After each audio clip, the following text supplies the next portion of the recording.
I'm Van Sebastian here with my co-host S.A. Baz Collins for this week's Written on the Edge, Season 8, Episode 29, last week this morning. That's right, your Monday morning podcast and YouTube drop will be just Baz and I sharing headlines and culture news that caught our attention during the week of June 25th to July 1. And every Monday moving forward, we'll do a week in review. We'll close these episodes with our nominations for our wins for the week. For those of you who are like, wait, that's not how this podcast works, we took a good hard look at our editorial process and what our viewers have to sit through. And the long episodes were both hard to edit and a lot of work on Baz's shoulders. Plus, it's a lot for you, the fans, to either scroll through to get to the piece you want or just sit and listen to all of it because you love us and you want to see everything we're doing. So we're breaking each episode into 20-minute pieces. We will release them. Monday will be the news, Wednesday will be our review, and Friday will still be our author interviews. So still a week worth of queer media content, but we're going to dole it out over the week. Let us know what you think. Hit us in the socials or here on your listening and or watching platform. Comment down below and Give on us your thought YouTube. on, yeah, comment below. Give us your thought on the changes. We'd like to know so that we're presenting things that you care about. So, my week in review. Let's see, starting at the Hit top it. of my list. Hit it. I want theme music. All right, in the political arena, conservatives freaked out when Admiral Rachel Levine, Assistant Secretary for Health and also out trans Biden administration official, said Pride was going to last all summer this year. The official quote, "Today officially marks the first day of summer. All summer long, we will be celebrating the Summer of Pride. I see it as an opportunity for change in our communities, states, and nation. It will take us all, but together we can create a wave of change. Let the Summer of Pride begin." And that's right, conservatives. My inclusivity flag is going to stay up until the snow hits the ground. On June 26, out Rep. Chris Pappas from New Hampshire and Senator Ed Markey from Massachusetts introduced bills to ban the LGBTQ plus panic defense. The panic defense, if you haven't heard of this or don't know what it is a legal defense strategy used to justify violent crimes against LGBTQ plus people due to panic over their sexual orientation or gender identity. Papa stated, "No one's sexual orientation or gender identity is a defense for assault or murder, and it is time Congress follows the lead of states that have already banned this defense in their courts." Thank you to both reps for taking that to the national stage. Republicans in one Iowa county have accused the 2024 presidential hopeful Ron DeSantis of misleading voters after Political Action Committee supporting Florida's governor bust supporters into the state to participate in an event. Isn't that Trump's playbill to bring people and pack arenas? And apparently it doesn't work because we all found out about it. Federal judges issued injunctions on portions of gender-affirming care bans in both Kentucky and Tennessee. Thank you, federal judges. And from a state I didn't expect to hear good news anytime soon, Governor Katie Hobbs of Arizona signed 2 orders last week. The first banned state agencies from promoting or funding conversion therapy, and the second allows state employee health insurance plans to cover gender-affirming surgery, which officially removes a ban the state had on the books prior. So good job, Governor Hobbs. Thank you, thank you. Moving on to life news. On Saturday, Twitter users were treated to a preview of the platform's future when it came out that non-verified users would be limited to viewing 400 tweets. Verified users get an extra 200, and only paid blue users can scroll continuously. It is at this point unclear whether ads and tweets for you count against those numbers. But once again, Twitter's chaotic owner has proven that he doesn't know how to keep the public happy. Moving into gaming news, MMOs, which are online games, are celebrating more Pride events than ever, and it's worth mentioning. DC Universe Online gave out take two. DC Universe Online gave out free inclusivity cloaks for all players and decorations for bases that include all of the inclusivity flags. It was kind of cool. Overwatch 2 and World of Warcraft held sponsored in-game events, Pride events specifically, and League of Legends offers a quest reward that leaves a rainbow trail behind your character when you're moving. On top of that, Overwatch introduced the first playable lesbian character. So even if gaming isn't your thing, it's worth noting that they're out here supporting us publicly and visibly. Love it. And for those of you who don't know, especially if you are new to being out, June 28th marked the 54th anniversary of the Stonewall riots. And if you don't know why that's important, please, please, please do some reading and some research because the riots in the US covered everything from class and race to economic status, drag queens, trans folks. It was a vitally important moment in our queer history, and you need to understand why because things are turning around again. So do your homework, find a show if watching a show is your thing, read a book if reading a book is your thing, but learn why this is important. That wraps my list. What have you got, Baz? Actually, I have a couple of items to share.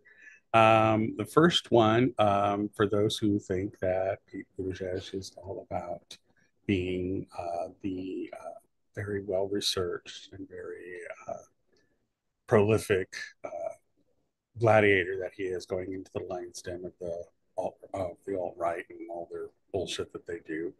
Mr. B has learned how, or not learned, but has served up some serious shade on Ron DeSanctimonious, DeSatanist, whatever the hell you want to call him. I call him, he so wants to be Nancy Sinatra walking in those boots. Anyways, he ripped Ron DeSantis' latest homophobic ad, trying to prove your manhood, standing next to oiled up, shirtless bodybuilders. Hey, you go, Pete. Um,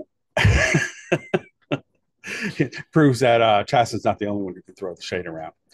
Um, there is a wonderful option, and it actually ties to what our review will be this week on Nimona. But a dad of a trans daughter launches an AI powered gender journey chatbot to help kids and parents. Jamie Alexander has long championed his trans daughter Ruby through his company Rubies, which sells form-fitting bras, underwear, and swimwear for trans girls. He also sought to help trans girls around the world. In that vein, Rubies has now launched an AI-powered gender journey chatbot meant to act as a resource mostly for parents who have questions about the best ways to support their trans children. It can also answer questions for the trans child looking for support. Bravo. That's Mm-hmm. how you do it. That's how you are a parent of a queer child. You step into the space and say, what can I do to make it better? Mm-hmm. Absolutely. Um, the next one I have is actually from something I saw on TYT last night. Um, turns out Greg Abbott, in his lack of wisdom, which he has an abundance of, um, is pursuing this anti-drag law, but they made it so fucking nebulous and vague that in a discussion that went on with the public, a gentleman came up and somebody questioned him and said, well, because of the nature of the way it's written and how vague it's, because they didn't use drag, they didn't say it. They said any type of public performance that children could see. So they're trying to step away from using the actual term because then it becomes an issue. However, what they did is I sidestepped that one and stepped right into First Amendment issues because I didn't get the gentleman's name who was on the council or the committee that was holding the public hearing, but he asked him a point blank question and said, well, what about parents who take a child to an R-rated movie and it happens to have a sexualized scene? And you could tell that the guy who was up there touting this, don't sexualize our children bullshit, had never thought of that position. And then it extends even further, so it's like it starts to move into parental rights, which is what they're all about, supposedly. So they just don't have an agenda other than we hate you. We're going to do everything we can to mess up your lives. But they really don't have a stance. They don't have anything to stand on. Right. And by doing these, it falls under the umbrella of a dying dinosaur. This Mm-hmm. is them lashing out the last throes of their epic, oh my God, I am so wrong about this, but I just don't want to give up my position. So they're going to do and pull out everything that they have, including the playbook from the 60s and the 70s with grooming, which is not a thing. Straight people who believe that, and like they're listening to this podcast, but straight people who believe that, go look in the mirror because you fuckers are the ones who make us. So, have a talk amongst yourselves. Anyways, um, moving on. The last thing I want to talk about, are we moving on to what are we on? Who won our week? Sure. Okay, so who won my week this week is kind of a mixed bag. In that last night I decided I wanted to go see a movie, and I have not been to the theaters in probably close to 5 years. I mean, it's been a while Right. with COVID and everything thrown in the mix in the middle. So last night I decided I wanted to go see The Flash, and my husband uh, doesn't feel comfortable going into public spaces, even in this day and age, even with the boosters and all that. And that's because he's dealing with a disease that, his immune system is compromised. So I get it. But that left me going, okay, do I go alone or what do I do? So I asked my mom. She decided, yeah, I'll go with you. So last night we went and we were going to do it total ghetto. The first plan was to go out and get bean burritos at Taco Bell and put them on my mom's purse. And then we sneak them in and do the whole situation from one day at a time. But we decided to eat them out in the parking lot, and then we went inside and just did a legit buying of the popcorn and everything. But we went to go see The Flash, and who won my week this week is Andy Muschietti and Ezra Miller. And I'm hoping that Ezra is on the road to figuring his shit out.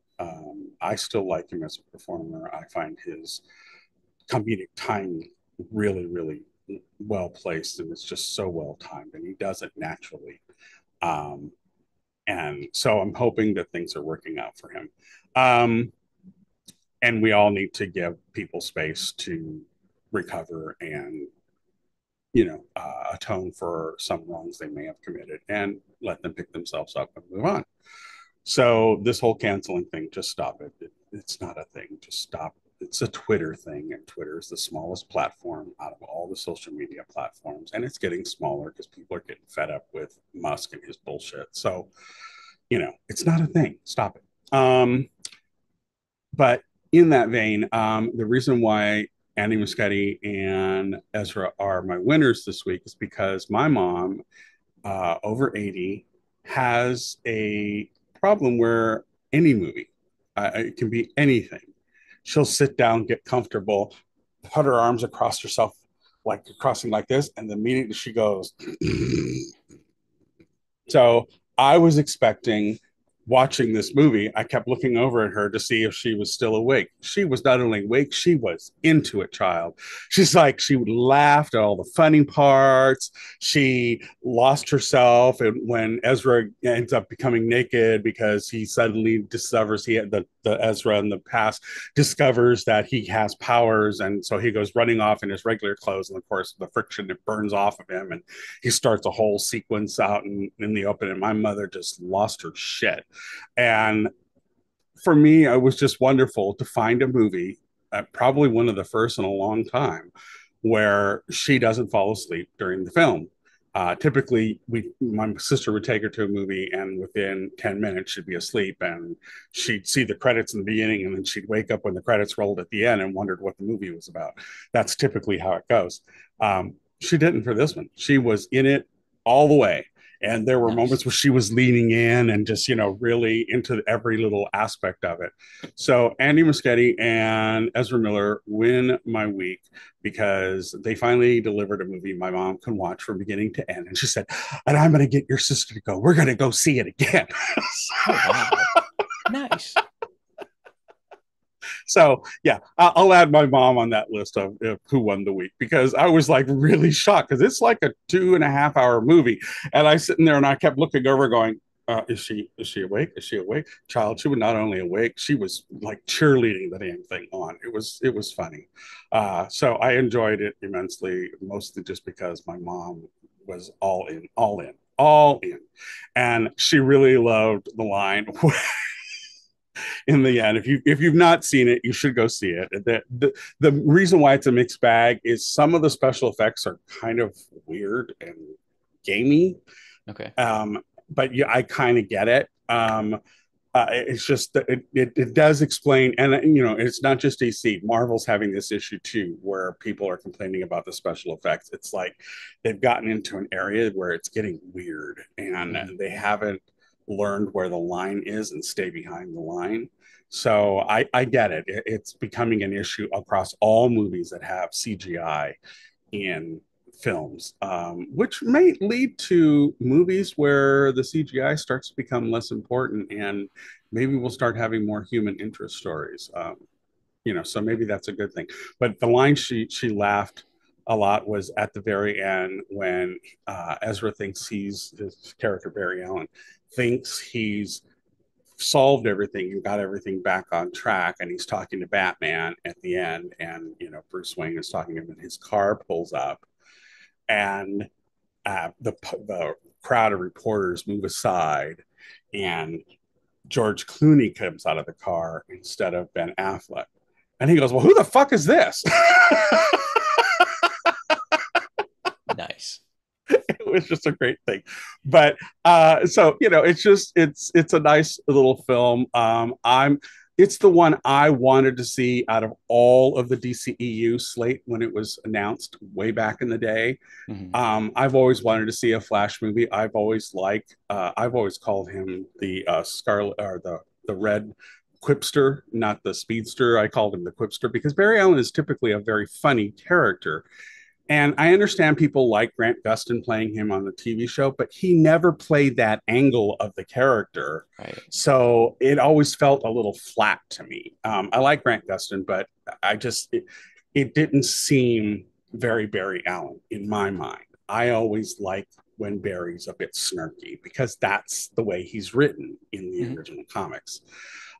So to not have that on some level, it always kind of bothered me. So I was really looking forward to it with Ezra because I like his brand of comedy and how he deadpans things and says really kind of quirky things with such deadness that it just works. Um, and so for me, it was a big plus that I got to finally see it. Um, is it my absolute favorite DC movie? No, and that was the slightly mixed bag disappointment. Hmm. If I had to rate it, I would give it a 4, mostly because I really was happy that I finally got a Flash movie. Um, but it did have something, and I actually attribute some of the problems with it, not with Ezra, not with the other actors who played it, and it's wonderful to see all the past and potential. I'm talking to you, Nicolas Cage, past and potential DC characters that have been portrayed over the years. But it was, I think, the writing was Hmm. an issue, mostly because the pace, while very Barry Allen, yet once it starts, you go like a bullet train. And I think that was one of the reasons why it worked for my mom. It would never let up. Hmm. But I think that the writing was a bit off in how it approached this. Well, for our comparison's sake, in the Marvel universe, the Doctor Strange and the The multiverse kind of multiverse. Yeah. situation. When you deal with multiverse, it's a concept that you kind of have to give the audience a primer because most of them, they've now been exposed to it, but they don't really understand it. Nobody's really fully explained what the multiverse was. Although I did think that Bruce Wayne's character with the plate of spaghetti was a pretty damn good way of looking at it. And so I think that it did a step up in that respect, but I think some of the writing was just like, okay, well, why are we doing it that way? And what? And then Andy Muschietti, I think, has a slight issue where it was his first comic movie, and so I think he's still trying to get his feels and wrap his arm around doing something like this. So we'll see. I don't know. I mean, I know that it's approaching 200 million now, and I think the budget was 220. So, it probably, and it's actually making more money outside of the US than it is in the US. So, It may make its money back and then some, but it's not the only movie that is sadly having issues. Um, Indiana Jones is having review issues, and a lot of things being thrown at it. Elementals did not work out. There are numerous movies that were supposed to be released as summer blockbusters that aren't working, or Hmm. they aren't performing as past summer blockbuster releases have played. So I think what's happening is we're getting a turning of the tide, and I think it's going to be interesting to see when I wonder if the next phase is going to be more humanistic stories, stories that deal with social issues. And I don't know. I feel that while comic movies may still be made, I think that huge era where there were a ton of them being released, I think the public is kind of over it. They want something else. And I Hmm. don't quite know that Hollywood has figured out what that else is, because Right. obviously it's not reboot or continuation of a brand that existed before, because Indiana Jones is having issues on its first release. So it's, you know, Hmm. who knows? But I do think there's a change in the air. There's definitely a change in the air from the SAG-AFTRA union. There's definitely a change in the air from the WGA. This strike looks to get bigger. The actors are now seriously talking because they see the issues that some actors have had. And I know I'm going on and on about my Who Won the Week, but I think it's all tied. And you being a SAG-AFTRA member, Hmm. it's something that I know is near and dear to your heart about it. These studios make a ton of money. Their executives make a ton of money. For them to stand on, we can't pay you a living wage and keep your health benefits. No, no. There is a wonderful channel I want to give a shout out to called A More Perfect Union. No, More Perfect Union, not A More Perfect Union, but a perfect union, More Perfect Union. There we go. I edited that really weird. Anyways, it's called More Perfect Union, and it's actually a really good channel that interviews and talks about work issues and unionization and understanding why unions are necessary, why they were evolved in the first place, and the threat that they're all under. And are some really good ones about the writer strike and about the actors guilds and the different unions for the actors and IATSE for the people behind the camera. There's a lot of talk about how the studios have really become the robber barons of this era. And it needs to change. It really needs to change. You don't need to pay David Zaslav $500 million and then him claim, oh, we don't have money to pay you for residuals on streaming. Bullshit. Bullshit. You know, um, you don't need to pay these executives that much money. They're not doing anything really, really. They're just businessmen. And these are robber barons stealing from the people who create the art and hoarding it for themselves. It just needs to change. It needs to stop. So I have a feeling something's going to break very soon. So there you go. That's who won my week and all the related issues around it. Wow. Check out More Perfect Union. My honorable mention, we are about to jump into Shark Week. Dun dun dun dun. And Dun, dun, what's dun, exciting me dun. about it this year is a lot of it is focused on climate change. The article I saw follows a pod of sharks that is consistently swimming in Canadian waters and never had before, and they're investigating why. So I think this Shark Week is going to be probably less about the drama in terms of the shock factor and a little bit more about what we're doing to our planet. Sorry, I just heard Wanda Sykes in my ear when you said that about the sharks being up in Canadian waters. I just suddenly heard Wanda Sykes like with her Esther roll going, "Oh, what we got back here?" Nice. Just see the sharks. My win, though, is going to go to President Joe Biden for sending out this message on his social platforms. Love is love. No one should face discrimination because of who they are or whom they love. Congress must pass and send me the Equality Act. It's time we codified protections for the LGBTQIA+ community. Thank you, Mr. President. You've won my week. Love that. Thank you for giving our new format a try. We appreciate you more than you'll ever understand or know, but we love you. Written on the Edge is produced by Rogue Ravens Media. For our disclaimers, links to social media, our listen stations, or to sign up as a guest, visit www.rotepodcast.com. If you enjoy learning about new artists or hearing our thoughts on entertainment media, please like and subscribe so you get the alerts for new episodes. Follow us, help us get our numbers to 500, and tune in next week for come back Wednesday for your Review Media Fix. Watch that ending. Bye-bye now. What was that? Who Who was that individual? Yeah.